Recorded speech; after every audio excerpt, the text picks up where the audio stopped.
Hello and welcome back to Global Focus today. I am Reverend Dr. Sharri Johnson, your host, and our guest this week is something else.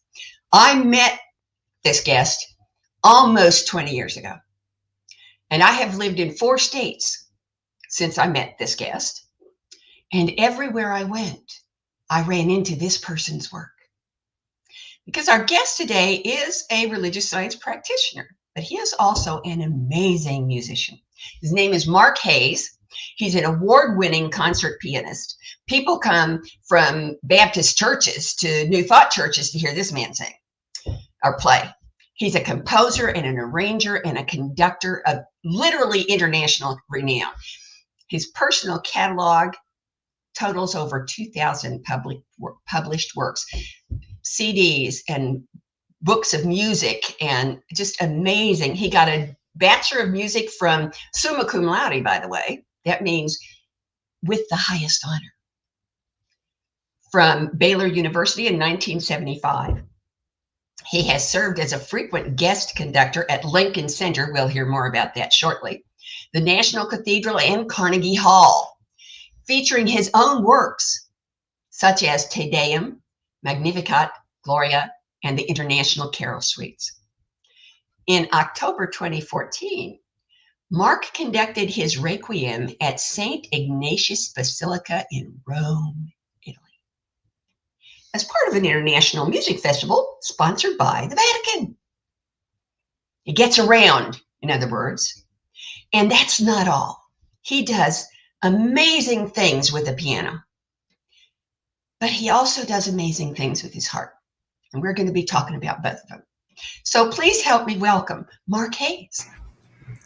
Thank you so much for saying yes. You are welcome, Reverend Sharri. It's good to be with you. So we have so many connections, and so this is fun to get to connect with what you do on your show well, today. You know, wherever I would go, I would be always looking for a New Thought church, and they would always be playing music, and it would say arranged by Mark Hayes, and I would go, I know him. And they would go, yes, sure you do. But everybody has someone they know that they do that. You know, I know him. Yeah. So you're my pet celebrity. All right. A legend in my own mind, as I say. So I said you would talk more about the Lincoln Center. So why don't we start with that? Because that's really exciting. Sure. I've had the chance, as you mentioned, to conduct in various kind of cool concert halls all over the United States and the world. And so one of the agencies has contacted me and said, Mark, we'd like for you to conduct at David Geffen Hall, which used to be Avery Fisher Hall in New York City. So it's been rehabbed or redone by a wealthy billionaire named David Geffen. And I thought, I want to write something brand new. So there'd be like a world premiere. And so I thought, what do I want to say? And one of the values of my life, I don't do it perfectly, but an important value is kindness. So I thought, can I write something about kindness that an orchestra and a choir of like 150 singers can sing in this august hall? And so I started thinking about what choir singers from churches and community choruses and universities like to sing. And a lot of them like to sing Baroque music. So what is Baroque music? Yeah, it's basically, if you think of Johann Sebastian Bach or George Frederick Handel or Haydn, they wrote in the Baroque era. And Baroque, if like you're talking about architecture is kind of the real ornate, embellished kind of things. And so I thought, okay, I know a lot of people say, oh, I sang in Handel's Messiah. They have these sing-alongs and they love that. And one of the things that Baroque music has is it's called melismas, which is a kind of fancy musical term. And it's like a vocal run where they go, la, that kind of thing. And it's hard to sing. And I didn't do a very good job of it, but they like that. They like the sound of Baroque music. And I thought, what if I put a contemporary text about issues of the world today with this kind of iconic, almost ancient, more traditional musical style? So I wrote a 30-minute composition in the Baroque tradition. So the orchestra sounds Baroque and the music sounds Baroque, but it's original by me. And I had the idea of having a chorale. So back in Bach's day, he wrote lots of chorales for his church to sing.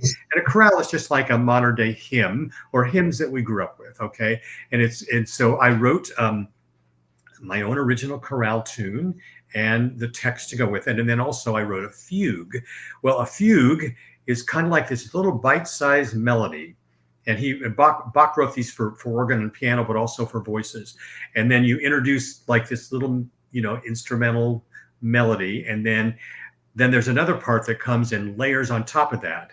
That's the same melody, but it's going at a different kind of speed almost, or they intersect. It's called a counter melody. So it complements the first melody, and you can have 2 or 3 or 4 different melodies or parts going on at the same time, which is what I've done in my musical. And then just as a challenge to myself, I wrote a retrograde melody. And you say, well, what is that? Well, that's where you play the music backwards. Yeah, you start with the last note and go to the first note. And so I did that. And so I decided, what do I want to talk about? So I decided I wanted to talk about kindness, courage, and compassion. So those are the 3 elements of this. And I have the 2 soloists in it that are kind of like opera type soloists, classically trained. I just recorded this with an amazing professional chorale here in Kansas City called Spire Chorale Ensemble or Choral Ensemble, and with part of the Kansas City Symphony Players. Did that recently, and waiting to get that all mixed, and that'll be available in about a month. So it was really exciting to hear the conductor conduct it in the session, and I just got to listen to what had only been in my mind or played back on my computer, which doesn't sound very good, So anyway, that is happening May 26th. I have 144 singers that will be on stage. They're coming from all over the United States. And I sent the music ahead of time, so they supposedly have learned it. I hope they definitely have learned it. And then I will be part of a concert on Sunday afternoon, and the first half is going to be a different conductor and choir singing a Mozart piece, and then the second half will be the world premiere of this piece, as well as another piece I wrote called "The Field," which is with a text by the 13th century mystic Rumi. Oh, God, I love her. Yeah. Do you think you want to carry your bags?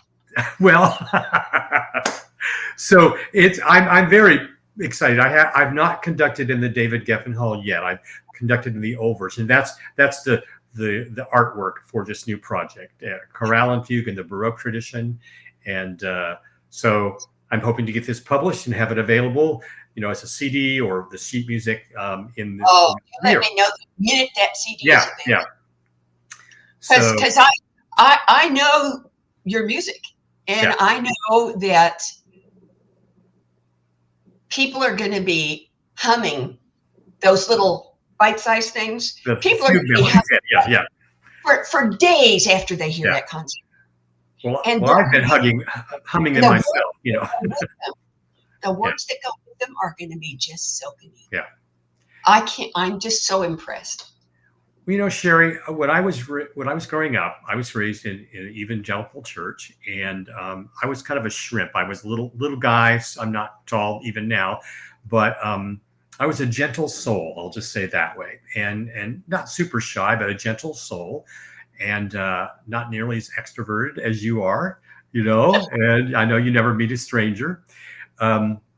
And so I know a lot of times, in the Bible, it says, blessed are the meek, they shall inherit the earth. But meekness and gentleness and all that kind of gets a bad rap, because it's like, oh, they're a wimp, they're a wuss.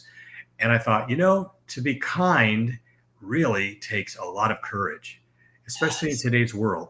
And so I thought, I want to write a text for this project that we mentioned, that's about more than just the idea of the kindness that people think about. Oh, well, if they really could just speak up for themselves, they'd be strong, and they tell you what to do, and all these things that the world doesn't need more of. They need compassion, they need courage and kindness. So writing this was kind of a way of me going back into my life earlier and going, who do I want to be? If I could say back when I was 5 years old, who I wanted to be when I'm 70, I would want to be a person that had a kind spirit that was strong, that said all the things that the world needs to hear in a courageous way, but did it with compassion. So this is my musical kind of testimony of that. I can't wait. I Yeah, just, like I said, I know your music. I've heard your yeah, music for almost 20 years now, and I can't wait. And I have to say, because Mark and I are connected in lots of ways, and one of those ways is through um, a racial equity group, a class that he's teaching and I'm taking. And it absolutely connects with what you've just said. It yeah, absolutely does. yeah. So talk a little bit about Allies for Racial Equity. Sure. Okay. Well, this is a group that's based out of Centers for Spiritual Living, Kansas City, where I go. And my husband is the senior minister, spiritual director there. I've been there for many, many years, and that's one of the connections I have with Sharri too. So the group came from a book study, and we began reading books like about white fragility, and I had no idea what is that. What is white fragility? Well, that's when white people like me get kind of weirded out if everybody starts talking about racism. It's like, well, that feels so uncomfortable. I don't want to talk about that. And as a white person, that's exactly what I need to be talking about, because a lot of the systemic racism that comes in the form of our government or education or the prison system or all that in our country has been based on some really bad choices we made as a country about slavery 200 years ago. And even though you can say, well, I'm not responsible for that, there are things that I know that I'm responsible for now that I can do to make a difference. So this group we had a book study, but we also had an incredible woman named Lisa Henry, who is an African-American teacher. She teaches music in the middle schools here in Kansas City, but she's also a world-renowned jazz musician. And so she came and taught our small class for about a year and just told us kind of how it was to be a Black woman who had, like, I believe her brother was murdered by a white cop. So she's had lived experience about how it is to be Black in our country, and just told us, this is how you can make a change. So we have been doing our best to kind of learn about our unconscious bias, learn if we feel white privilege and what that is, and how we can be an ally for racial equity. And so that's kind of a little bit about how that's going. And I've learned so much about myself. That's what I'm learning about. That's what the thing that hooked me was the first time y'all talked about the allies, and you said the most important thing I learned is what I don't know. Yeah.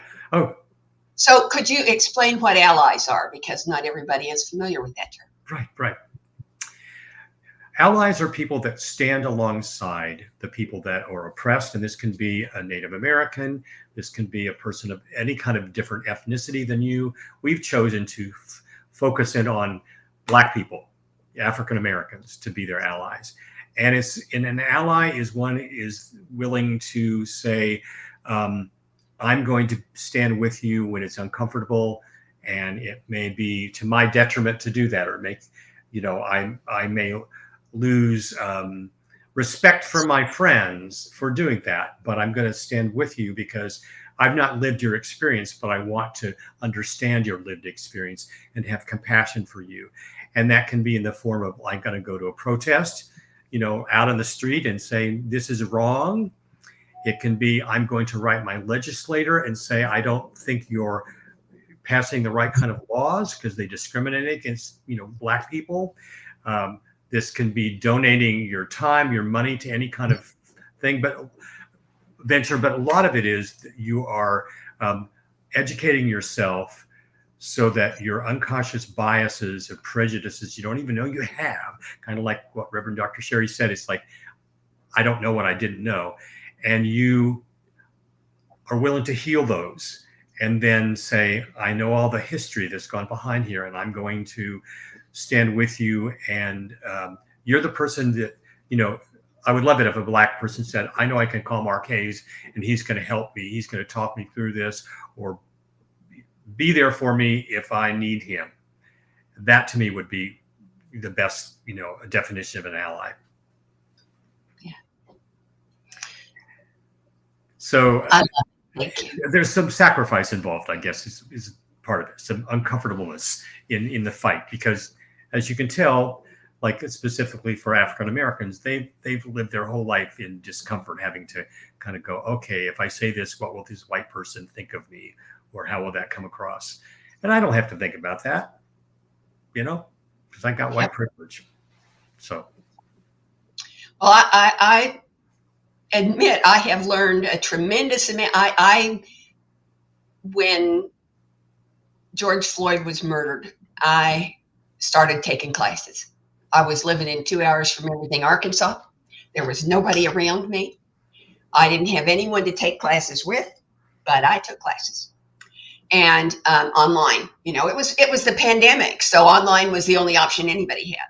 But I was really grateful when I got here and moved back to Kansas City. And I don't think I was here 6 weeks before you guys gave a presentation on Sunday, and I went, "Oh, maybe." And I was cocky. I'd been taking classes for 2 years. I knew what was going on. Sure. Ha. And the interesting thing is that, for me at least, the experience of being an ally is being willing to be content with my own appreciation. Okay. Because you're not being an ally if you expect the Black person that you're supporting to thank you for supporting them. Right. Yeah. Because a white person wouldn't need to thank you for supporting them. So why should a Black person need it? That was one of the things that I went, where did that come from? So things like that really are important.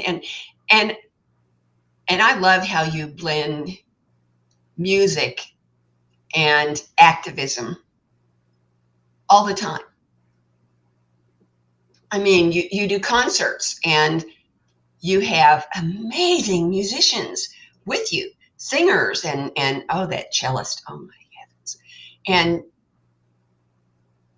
I never knew who they were. It never would have occurred to me to look for this person, but you find them and you bring them out, and it's a gift to everyone who's anywhere in ear range of them.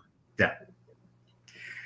Well, the whole, my journey around music, I mean, of course, I mentioned earlier, I was raised in an evangelical kind of fundamentalist Christian church. So God was a man. It was the Lord, the King, all that kind of stuff. And over the years, through all the various spiritual journeys that I've had, I ended up leaving the Southern Baptist, church. And now I'm very much in Centers for Spiritual Living, New Thought. So I still get asked to write, okay, will you write a choir arrangement for Protestant churches about Jesus's resurrection or Jesus being on the cross? And I don't believe that theology anymore. So I have to kind of come to terms with, okay, how do I want to take that job at all? Because I can say yes or no, I'm self-employed. Or do I want to write something else that talks about suffering, but doesn't necessarily have to do with Jesus is suffering, and if you don't believe he died for your sins, you're going to hell, kind of thing. So my lyric writing has changed a lot now. I try to always, if possible, when I'm speaking about God, I don't use it, because even though I use that in my own spiritual center, that wouldn't work for that audience. But I don't use masculine terms for God. If I try to be genderless when I speak about God in writing, so that little by little, churches are, that are not maybe in the same place I am on my spiritual journey, but they're going, okay, God is not just, a man with a long white beard in the sky. Because that's how I believed most of my life, Oh yeah. Well, and one of the things I love about New Thought is that it's a real easy one step to the side, and I'm in the middle of interfaith. And interfaith is my thing. I think interfaith is the key to world peace. I really do. I think it's the key to everything. And I have noticed that there is a very subtle and very slow shift happening in the interfaith community, at least, Okay. away from the Santa Claus God in the sky. Yeah. So that's a good thing. That's a good thing. And Yeah. and I have used your music. I do a world peace meditation every Wednesday. I put it on the Right. internet. I send it out to 100 places, and I have used your lyrics for the song you wrote called Namaste as a meditation. Yeah. And got, by the way, wonderful response from that. Because you do that, I think when you're composing, you're just praying with a keyboard. Yeah, very much. That's what it feels like. So I went to this very helpful Baptist church when I first moved to the Kansas City area for about 19 years before I left, and ended up going to a Unity church and then to Center for Spiritual Living. But at the time, the minister, his name was Paul Smith. He just died about 2 or 3 months ago. I was able to play for his service. He was 87. He was at that church for 49 years. And he taught us about the idea of spiritual gifts, which you can look in the New Testament and find some information about that, or other sacred books. But we did like this whole retreat on the weekend, and we took like a kind of a test, like answer this question. It was like a personality profile almost. And then at the end, you say, well, your spiritual gifts may be, and then you talk to friends of yours or family, and they would say, yeah, I can definitely see that in you. They kind of helped confirm that. So mine ended up being teaching, creativity, and affirmation or encouragement. And so back then I thought, well, I'm not a teacher. I'm not like a preacher teacher, so who knows if that really fits, but I could see the creativity coming out in my music.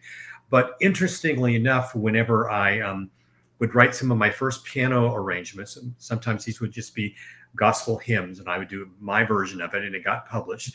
And people would call me up or email me or write me and say, when I play your music, I just feel like overwhelmed by the Holy Spirit. It's like there's something inside of me or bigger than me playing through my fingers, and your music just has this emotive quality.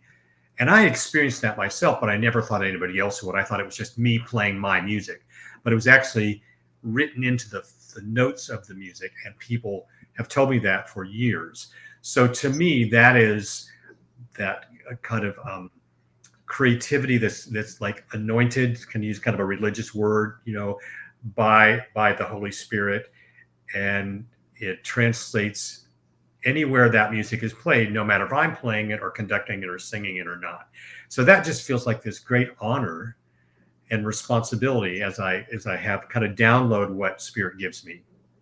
There you go. Because I think that talents and gifts are always divine.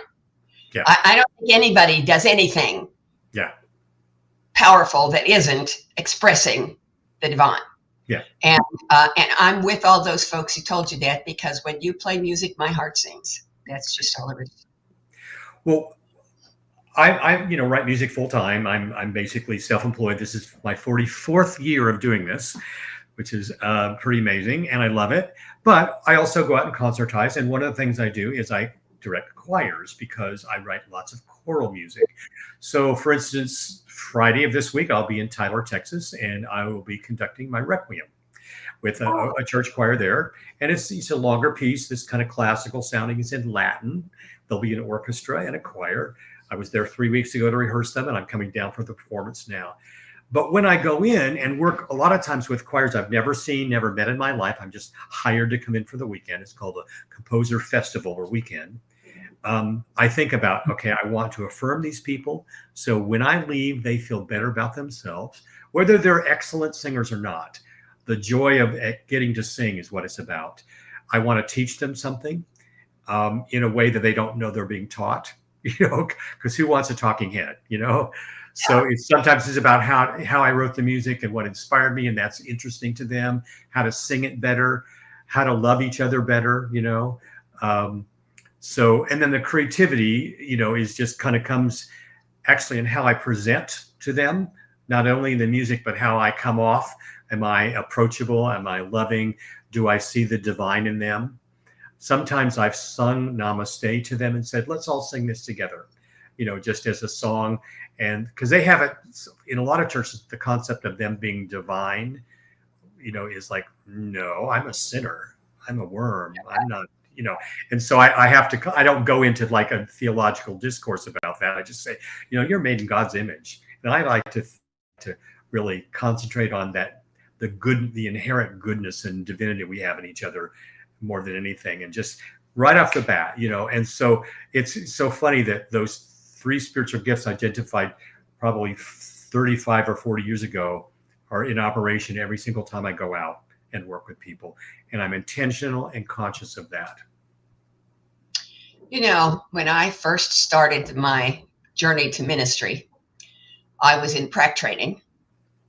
And there was a term that they used on the very first day, and I went, yeah, right, sure, go ahead. But you are the absolute embodiment of this term, and it is practitioner consciousness.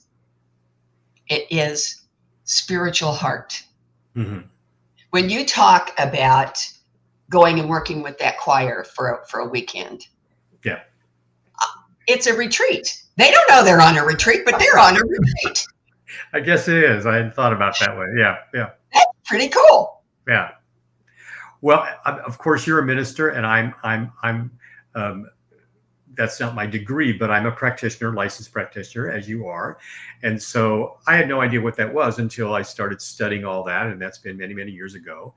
But of course, as you well know, as a minister, the more you have that consciousness, the easier it is to just be in that kind of state. And so it's not like checking off, like, I've got to do this, this, this, and this to make sure I'm in the groove. It's like you live it. And so there's no algorithm. No, yeah, I start my meditation in the morning with that kind of thing. And recently I've just been going, okay, just let's start with I am divine. Because for me to say that and be okay with that, I've had to really heal years and years of, no, you're not, you're bad, you should be ashamed. All those things that the world has told us. And I've let go of those and continue to do that. And to just be, wow, the amazing cosmos is kind of at my fingertips, and all the gifts and the things that God is in me, ready to be used as long as I want to just do it, So that is a fun way to start your day. It is that. It is that. Now there are a set of 4 or 5 questions that I ask every single guest. All right. And so here's the first one. It's probably the most important one from your perspective. And it is there anything that you would like the folks who are watching this to know about you or to hear from you that I haven't asked you about? Well, sure. I will. I just turned 70 and I'm going to be 71 Thursday. And I thought about, you're an elder, Mark, kind of thing. And so how do you want to live the rest of your life? So I began thinking about the things I want to speak about and teach about and be a kind of a lightning rod for, or a banner is about LGBTQ issues, and also just kind of music and racial equity. And so I have just a brief story about the LGBTQ thing. So I'm happily married to my husband. We've been together 26 years. But it was 39 before I was really okay with being who I am. And one of the things that happened was at the former church, it was called Broadway Baptist, where I learned about spiritual gifts. I had this experience where I went forward for prayer, and the pastor's wife, I just kind of told her I was really struggling with my gay identity and how to connect that with spirituality. She said, well, I have a word from Mother God from you. And the word was, my child, I've been waiting for you to come to me for so many years. I love you just as you are. There's nothing to change. And at the time I thought, okay, I know what the Bible says about homosexuality. That can't possibly be true. But by faith, that night I chose to take that message in for the first time in my life And finally, about a year later, I was able to kind of start being willing to come out. But see, the thing that was at stake was I was working for the evangelical church music industry, where if I had come out, it would have been bye to your whole career. So I had to kind of go, do I believe in a God that is loving and accepting enough and powerful enough that I can be totally who I am, authentic, in every way, and I'll still have a way, I'll still be taken care of. And once I made that choice, and over several years of kind of letting that be known and stuff, like my career has flourished 1,000 times more than when it did before that. So I like to speak about that in appropriate ways to people that need to know that, because I have so many friends that still work in the church music industry that are closeted and feel like they can't be their true selves. And so I want to share that with your people. That's wonderful.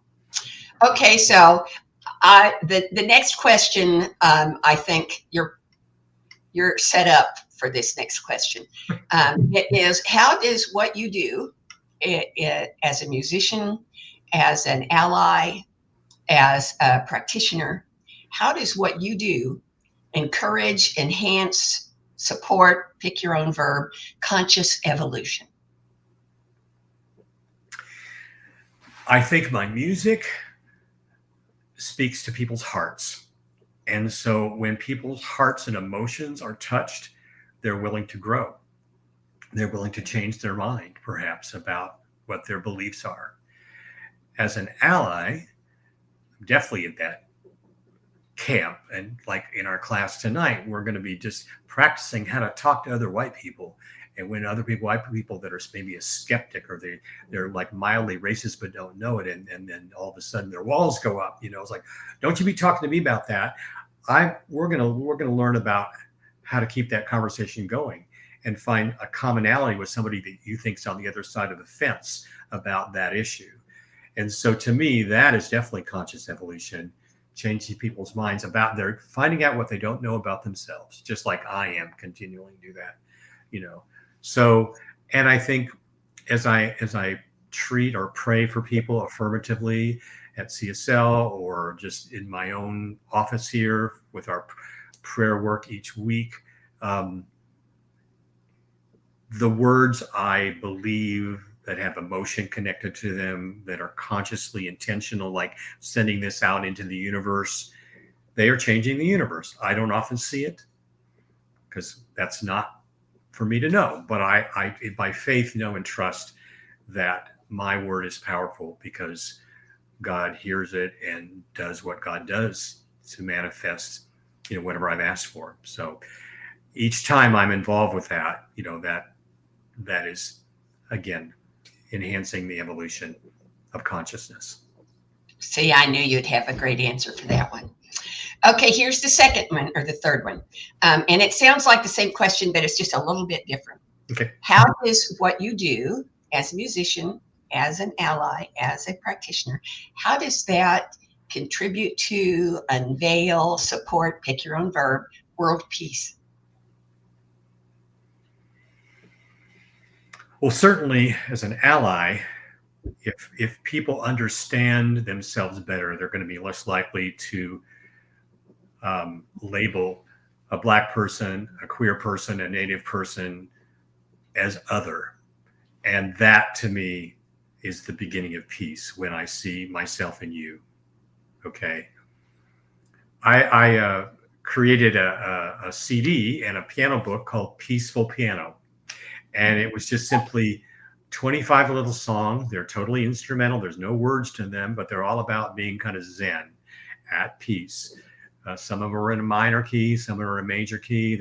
I think maybe the longest one is 2 minutes long, but they're like, just kind of like, take a breath musically, listen to this and chill out. So, we talk about world peace. Well, we all know that it starts with you. There's that kind of trope there, but it does. If you're not at peace with yourself, then don't be expecting Israeli and Palestine to be at peace over there if you're not starting here. So my music, some of that kind of music, gives people a sense of peace because it starts kind of in their spirit or in their emotions. And I hope to continue to write that kind of music. All right.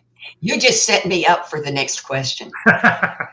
Seriously, you might want to shut your eyes for this one because it requires imagination. All right. Presuming that everything goes exactly the way you want it to go, every little detail, every little interaction, every relationship, every event goes exactly the way you want it to go. What does Mark Hayes, RScP, pianist, ally, look like 10 years from now? Wow. Well, I want to be still a healthy, man that's happily married to my husband, enjoying travel all over the world just for fun to relax because I'm a very, very type A person.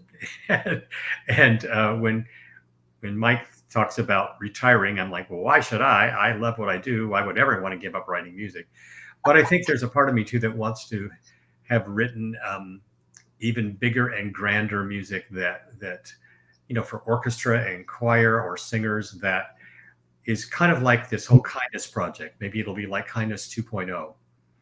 I have no idea what that will be, but I want to, when people meet me, feel like they sense that higher consciousness, and I'm one of those kind of kind people. And so I have this really reminds me of this story. So when I was at Broadway Baptist, still a very kind of evangelical church, but it was kind of helping me get rid of some of the old messages in theology. There used to be some people from one of the Unity churches that would occasionally visit Broadway because we had such great music. And when I talked to them, there was this sense about like, who are you? You're just like somebody I want to be. There's something different about you that I've never experienced. And I think it was their consciousness. They were at peace with themselves. They projected a sense of love and acceptance, no judgment. So I want to be even more of that, whoever I meet 10 years from now. Okay. And here's my last question. Will you come back? Sure. Yeah. Okay. The next opening I have is February 25th of next year. Can I pencil you in? Well, I will look at my calendar and get back with you because that sounds like I'll be happy to do that unless I'm traveling. So outstanding. And if you're traveling, we'll just pick a different day. We will do it. Yeah. Okay. Thank you so much for saying yes. Sure. And thank you all for being here. Don't miss next week. We have a minister who is not just a minister, but also either a commodore or an admiral. I can't remember, but she's a sailor. Okay. And really fascinating. Her name is Janine Burns, Reverend Dr. Janine Burns, and she's a hoot and a half. You're going to love her, so don't miss it. Funnier than you? Yeah. Have a good Bye-bye. Bye-bye. New Thought Media Network. We are a global broadcast network of positive music, media, and entertainment, inspiring humanity's evolution along the journey of enlightenment and creating a world of love, peace, empowerment, and prosperity for all. New Thought Media Network. Positively inspiring. Amazing, amazing. You will do amazing